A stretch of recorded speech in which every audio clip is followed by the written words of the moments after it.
Welcome to Afam Bridge. Matatagpuan ito sa General Luna, Siargao. Welcome to Mami Bibing. Tinawag kasi itong Afam Bridge kasi maraming mga foreigner na nakatambay dito. Halos sila na lang yung makikita nyo.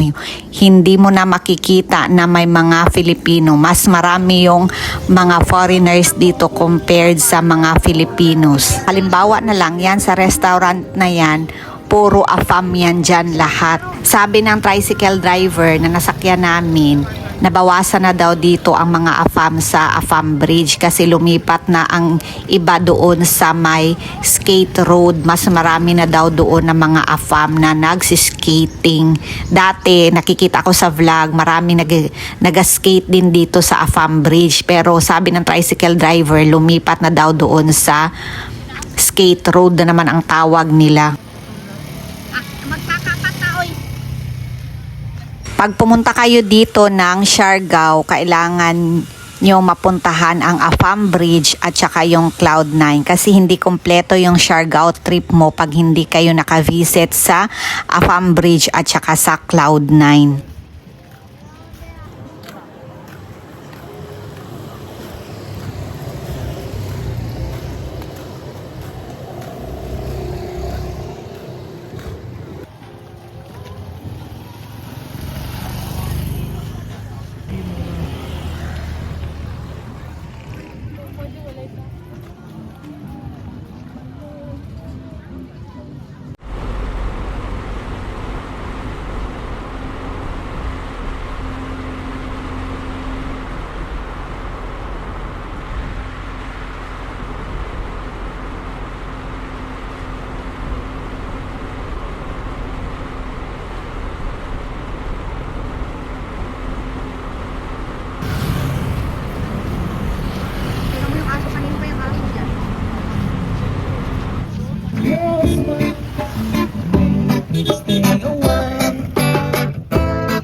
Pero in fairness talaga ha, dito sa Afam Bridge, sobrang ganda talaga ng sunset. Ito yung hinabol namin, yung sunset. At saka yung mode of transportation pala dito, kung wala kang dalang private vehicle, ang mode of transportation dito, it's either tuk-tuk ang tawag nila sa tricycle, and then may tricycle din, and then may single. Kung marunong ka mag-single, pwede mo rin yung rentahan.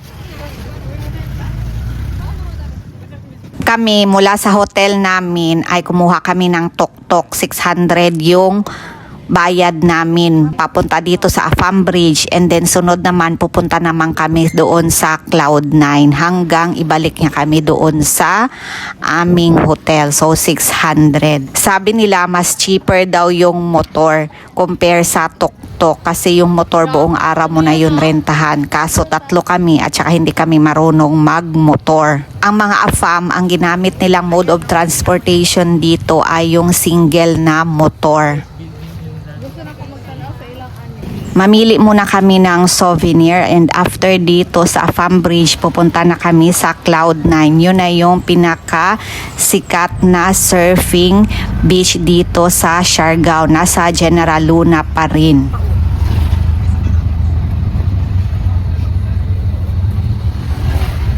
Mao ba nagriya ang sentro ya sa inyo ang ano? Sa surfing ano ninyo? Oh, daw, sa Cloud9. Tapos mao po nagriya ang sentro sa nightlife? Oh. Dito na kami sa Cloud9 at ginabi na kami. Ito yung entrance fee. And then magsusulat ka ng pangalan doon sa logbook nila. Tapos pagpasok mo dito sa loob ng Cloud9, may aso na mag-greet sa'yo. Tapos napansin ko dito sa Siargao, maraming mga aso na nakakalat sa kalsada. Kahit saan talaga makakita talaga kayo ng mga aso, nakakatuwa sila tingnan, ang lulusog nila. So papunta na kami ngayon sa pinaka-iconic nila dito na bridge.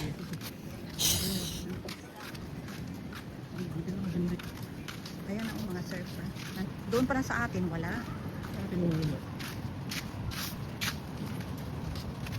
Ito yung nag-iba nung ano, din ng ano yun? Tapos na ano na dito. Dito banda mo kasi maganda yung sky.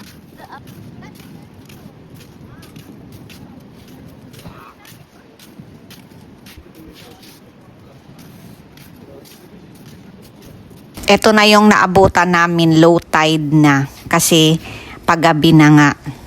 Pauwi na yung mga surfers. Dito lagi sa ato wala. Oh! What a wonderful day, gang. Look at the sky. It's so wonderful. It's beautiful.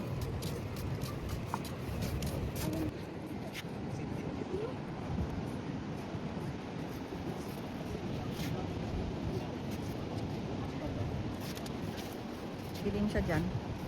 Bakit ang agaw ng hapon? Napit hapon.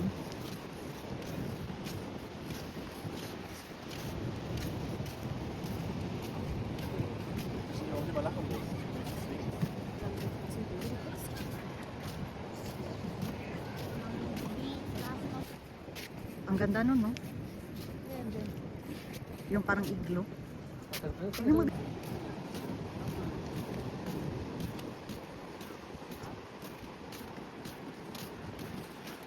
Ito kabi, oh.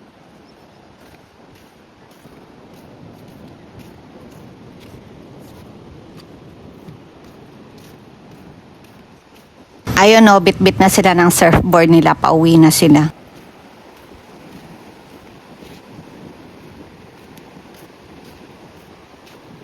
Gusto ko sanang bumaba, kaso lang baka mawala ako, kainin ako ng dagat. Sheesh! Joke lang. Kung wala sana akong bantay, bababa talaga ako. Kaso lang, may bantay ako.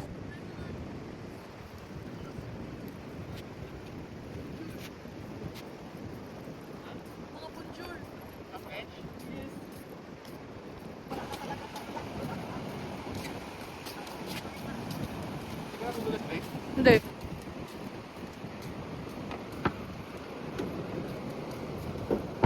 Oh, dang.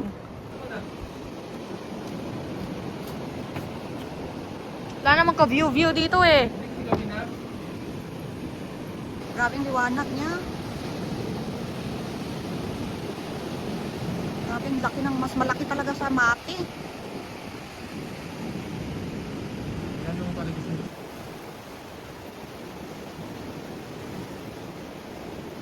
hindi mo. Wala na, hindi na kinaya.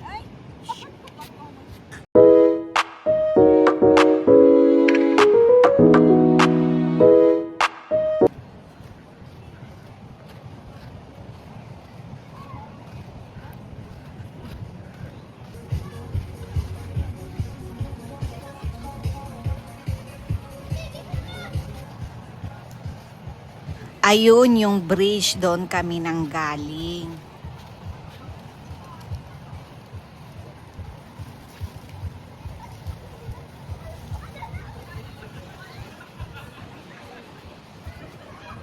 Pero nandito pa rin tayo sa loob ng Cloud9. Ginabi na kami.